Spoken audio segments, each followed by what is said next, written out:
Have you ever felt completely stuck while trying to help your child learn to read? Maybe they struggle with focus or mix up letters or just flat out don't want to try. If that sounds familiar, you're not alone. And I've got some good news for you. If we haven't met, I'm Kim Sorges with Not Consume Ministries, and I've helped over 124 children learn how to read, including my own kids, some of whom who really struggled. Today, I want to share with you 5 things you really need to know if your child is struggling with reading. Believe it or not, learning to read is hard for many children. I know you'll be encouraged by these things. You'll want to stay till the end too, because I'm going to share resources to help your struggling reader thrive. If you're new here, don't forget to subscribe so that you don't miss a chance to join us on our mission to help families grow in faith and have thriving homeschools. Let me tell you a little secret. Teaching kids to read is one of the most frustrating and one of the most rewarding things you can ever do. As a former first grade teacher, I've seen it all when it comes to learning how to read. There were kids who came to first grade reading chapter books and kids who left still not interested in reading a single word. There were children who sat down with a book and just started miraculously reading. There were children who progressed slowly, sounding out every single word while I coached them along. And then there were those who just struggled. I've seen those kids cry over the same sentence they mastered the day before, and I've watched them mix up letters again and again. You'd think that after teaching 120 or so first graders how to read, that it would be a piece of cake to teach my own kids when I started homeschooling. Nope. My first child wanted me to teach her to read and demanded to know the words in the book at age 4. So I started working with her. But then a few months later, she became bored with the reading curriculum and got frustrated when I didn't put it away. We finally restarted again when she was 5.5, and it went a lot better. On the flip side, my second child didn't read fluently until she was almost 9 years old. Both of my boys were reading around age 8. You'll hear about one of them later. Neither of them picked it up super early or very fast, mostly because they preferred to be outside making mud pies and catching bugs. The point is, you're doing a great job. Don't take it personally if your child is struggling to read. Teaching kids to read is hard. In fact, I think it's one of the things that scare people away from homeschooling. But I'll say it again, teaching kids to read is also very rewarding. It's one of my favorite things to do. For me, it's that moment when it finally clicks. Suddenly, they begin to remember what they've been learning, and they understand how letters fit together. Words just start coming out of their mouths, and we're usually both pretty surprised. When they proudly read their first book, the joy on their face is contagious. It's one of the most beautiful transformations you'll ever witness. So mama, if you're feeling frustrated, be encouraged. That breakthrough moment is coming, but it requires patience, love, and consistent effort. Here are some things I want you to know in the process. Number 1, your child is not behind. Not, capital not. One of the biggest myths about reading is that every child should master it by a certain age. We sit around the playground and we listen to our friends brag about how their 4-year-old is reading chapter books. Maybe that's true for your friend's kid. Although I'd have to say that a 4-year-old who is a fluent reader is extremely rare. Either way, don't let them fool you. It's not normal for a 4 or 5-year-old to be fluently reading. It's normal for them to want to play, build, create, and explore. Here's the truth. The average age for learning to read is actually 8. Yeah, 8 years old. Unfortunately, many traditional schools push kids to read fluently by the end of first grade, even if they're not ready. This sends the message that kids are behind if they don't hit this mark. In a sense, there's some truth to that. If your child is in the school setting, public or private, and not reading by the time prescribed by that school, usually at the end of first grade, they will need to repeat that grade. They have to, because the rest of the kids will keep going, and everything from here on out will build on the basics of reading. If teachers keep pushing kids on, they'll just keep floundering, sometimes for the rest of their lives. But this could be avoided if you would just listen to the research. The National Institute of Child Health and Human Development shows that while some children are early readers, many are not developmentally ready to master reading until closer to age 7 or 8. Did you hear that? Many kids are not developmentally ready to master reading until 7 or 8. It's worth repeating. Here's something else you might not know. The average age to learn to read around the world is actually 8. So don't let the school fool you. Your 6-year-old is not behind if he isn't reading. If the average age is 8, you know what that means. There are plenty of 9 and 10-year-olds still nailing it down. This isn't about intelligence either. It's about brain development. Kids aren't ready until they're ready. Here's the good news. As homeschoolers, we don't have to stick to someone else's timeline. So if your second grader isn't reading fluently, relax. They're not failing. They're just growing at their own pace. And that's perfectly okay because we homeschool. We homeschool so we can give them the opportunity to relax and grow at their own pace. Of course, there does come a time when we need to be a little more proactive and a little less relaxed. Sometimes the problem isn't one that can be fixed with time. We need to be ready to accept that possibility and ready to do something about it. Which brings me to the next thing that you need to know. Number 2, sometimes the issue isn't reading at all. If your child is at least 6 years old and interested in reading, but having a hard time, there may be another challenge causing the issue. This isn't about putting labels on your kids. I hate that idea. It's about equipping you to help them with their specific struggle. So don't be quick to slap on a label, but don't ignore the possibilities either. There is a fine line here, and I would suggest that you take it to the Lord. He'll guide you. After that, I'd suggest evaluating these 3 things: vision, attention, and dyslexia.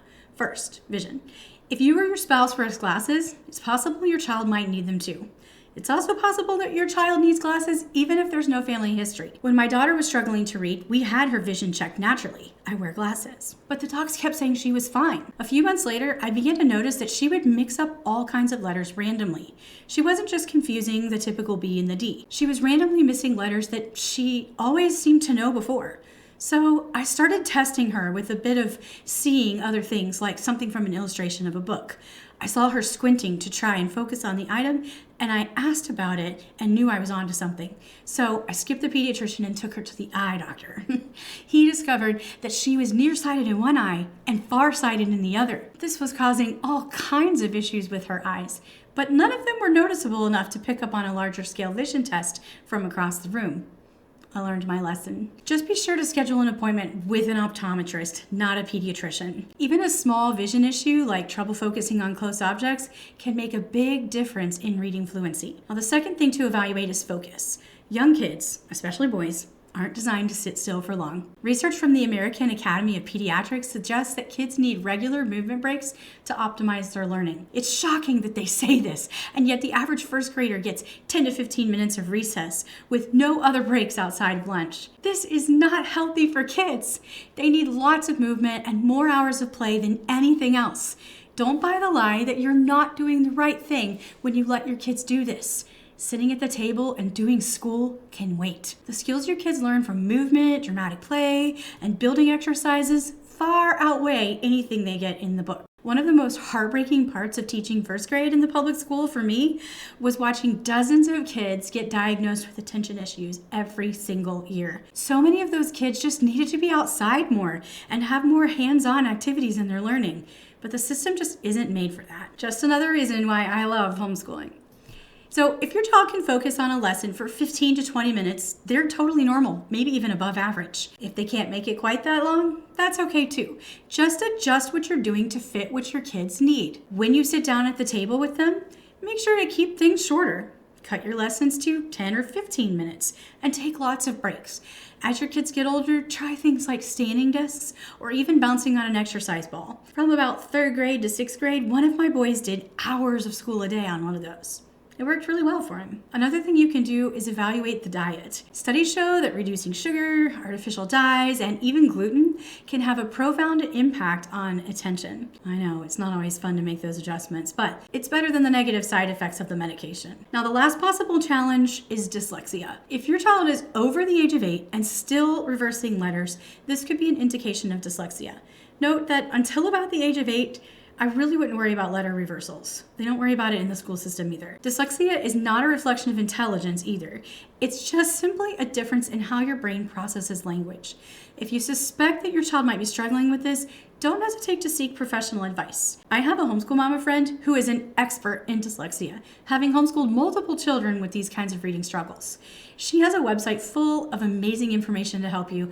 I'm going to link that in the description. Now let's get to the third thing you need to know if your child is struggling with reading. Number 3, Learning to read is a process. I mentioned earlier that some kids seem to just sit down and learn how to read. I'd actually say that one of my sons taught himself how to read. Basically, what I mean by this is I was busy working with his sister who was struggling to read and caring for a toddler at the same time. Nathan just picked up a book in his free time and started figuring things out for himself. But the first time your child reads a book is not the beginning of the process. In fact, the process starts at birth. Little by little, we're teaching our kids how to read with each interaction we have with them. We call these language experiences. Have you ever noticed that kids can recognize brand names and logos for places they're familiar with? It's not that they can actually read the words Chick-fil-A. It's just that they've learned what those words look like as they've driven through for their favorite meal. This is called environmental print, and it's one of the first steps in the process. You'll also want to expose your kids to as much great language and vocabulary as possible. You do this naturally by talking with them, not at them, and by not using baby talk or dumbing down words. You can also use audiobooks. My kids listen to audiobooks during their afternoon quiet time. Sometimes they fell asleep and sometimes not, but there was always a great book playing to capture their interest. Audiobooks are often entertaining, but their value goes far beyond entertainment in giving kids a rich experience with words and vocabulary. Another language experience we can give kids is to read aloud to them. The research is really strong on this, showing that kids who are read to regularly are far more likely to develop strong literacy skills. Reading together also creates precious bonding time and models good reading habits. I love that. This is where kids learn concepts of print too. They learn how to hold a book, where to find the title, how the words move from the left to the right, and so much more as they sit in your lap and listen to great books. You want to be reading aloud to your child as much as possible, even when they're learning how to read. I'd actually say especially when they're learning how to read. This helps them make connections to how words work when they see and hear you doing it. As they're learning along with you, point out words they know or even pause for a word they know and let them say it. While you're going through these books together, they begin to pick up on one of the most important pieces of the puzzle, phonemic awareness. A fun way to define this is wordplay. When you're reading a book that rhymes, stop and let your kids guess the rhyming word to fill in the blank. It's best to spend lots of time with the phonemic awareness before your child starts learning to read on their own. But if you didn't, don't worry about that. Start doing some now. You can practice rhyming words by just saying them, or even with fun songs like Down by the Bay. Another thing you can do is break down words into their parts. For example, play a game where you say a word by only saying its phonemes, and see if your child can guess the word. I might say l, it, l, and then have my child guess what the word is. Little. Trust me, it's harder than you think. But it's also laying the groundwork for putting those sounds together when they begin to read books. Speaking of sounding out words, that's my next point. Number 4, reading isn't just about sounding out words. The most common mistake I see people making when it comes to reading is putting all of their eggs into one basket. Phonics. Phonics, or sounding out letters to create a word, can totally work. When it works fairly well. But most phonics programs have some serious shortcomings. Letters don't always make the same sounds, and the English language is well known for not following its own rules. This makes phonics very frustrating. Plus, did you know that researchers say that only 80% of children can learn to read phonetically? It's true. Some kids struggle to master phonics, which becomes a huge problem if it's the only strategy they're given for reading words. Another popular strategy used is sight word memorization. In this method, kids memorize common words they see when reading. Again, at least 20% of kids can't learn this way either. Knowing these facts, it's really best to use a variety of methods when teaching your kids to read. If you're using a curriculum that focuses solely on one, it might be a problem. Try adding in something that focuses on the missing method to see if that helps. Speaking of variety, let's get to number 5. Kids learn in a variety of ways. Homeschoolers fall prey to this lie all the time, and it's not just reading that suffers. I don't care how many awards the curriculum has won. It doesn't matter if you know 92 people who've used it successfully. If it's not working for your child, it is not a fit. Here's why. Every kid is different. They learn in different ways, they think differently, they have different strengths and weaknesses, and they have different interests. With this in mind, it would be impossible to find a one-size-fits-all curriculum. So just stop looking for that and instead figure out what works best for the unique needs of your child. Now, if you'd like some help with that, I've got a video on how to teach reading outside of the traditional curriculum box. I'll link it in the comments. Whatever curriculum you end up with, make sure you have plenty of multisensory opportunities for your child. Use tools like sand trays, magnetic letters, or apps that engage sights, sounds, and touch. Multisensory methods help reinforce connections in the brain, making learning more engaging and effective. For example, have kids form letters in the sand while they're saying the sound out loud, or have them move the letter tile as they're sounding out the word so that the sounds and the movement connect to the words in their minds. You can also use an audiobook and have your child follow along in the book as they listen. This wouldn't be the only way they would read books, but it would provide a respite for the struggling reader while also helping them learn tracking, phrasing, and word association. Copywork can be a valuable tool here too, especially for an older child who's struggling. As they write the letters, they're using fine motor skills to reinforce the spelling and the sentence structure. Don't push this one though, especially if writing is a frustration. Only use it if it's proving helpful. One thing we can be guilty of when we teach our kids to read is pushing them so much that they hate reading. I beg you not to do this. Even a struggling reader can still love reading if given the tools and the time. So don't force things, especially books that your kids don't enjoy, which is number 6. Kids should read what they want. Let's face it, sometimes kids don't read because they just don't want to. And honestly, who can blame them if the material is completely uninteresting? That's why sparking their curiosity is so important. We aren't making reading negotiable, but we are giving kids the reins of choice. Let your kids choose books about topics they love, whether it's animals, sports, fairy tales. Let them take the lead and reignite their excitement for learning. For example, if your child loves dinosaurs, find a colorful book with engaging illustrations and simple text. Suddenly, reading becomes an adventure instead of a chore. I think my oldest has read every single horse book on the planet. Now, she wasn't a struggling reader. In fact, she's an avid reader. But I worried that she wouldn't be a strong reader if she didn't broaden her reading choices. I was very wrong. Letting her stay pretty narrow actually led her to be more and more aggressive about the level of horse information that she would consume. In middle school, she was reading college-level text on equine science and loving it. Also, she did eventually start reading other books. So trust me when I say choice is always good, whether you've got a struggling reader, an unmotivated one, or just a reader who really loves one topic. Just let them choose. I'd also say let them choose where they get to read. Make it fun. It doesn't have to be at a desk or at a table. It can be in a tent, on a sofa, or in their bed, even in a tree. If you're an avid reader, you know that where you read just adds to the overall experience. Even if your child is struggling to enjoy the book, enjoying the location that they read in can make the overall experience a good one. So now you have lots of tips to help your struggling reader, but I know you're still wondering about the best resources to help. Remember, the best resource is the one that works for your child. Don't lose sight of that just because I have recommendations. Promise?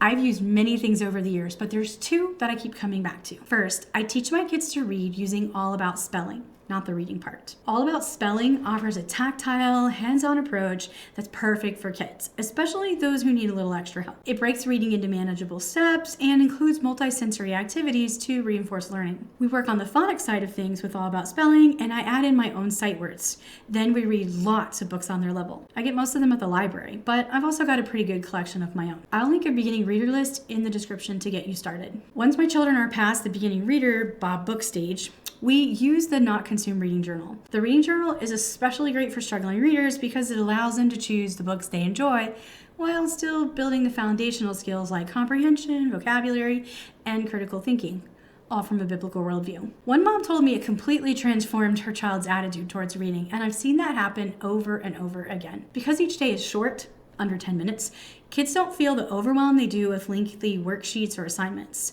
I want to leave you with this thought. At the end of the day, teaching your child to read is about more than mastering a skill. I tell my kids that we learn to read because we want to be able to read God's word for ourselves.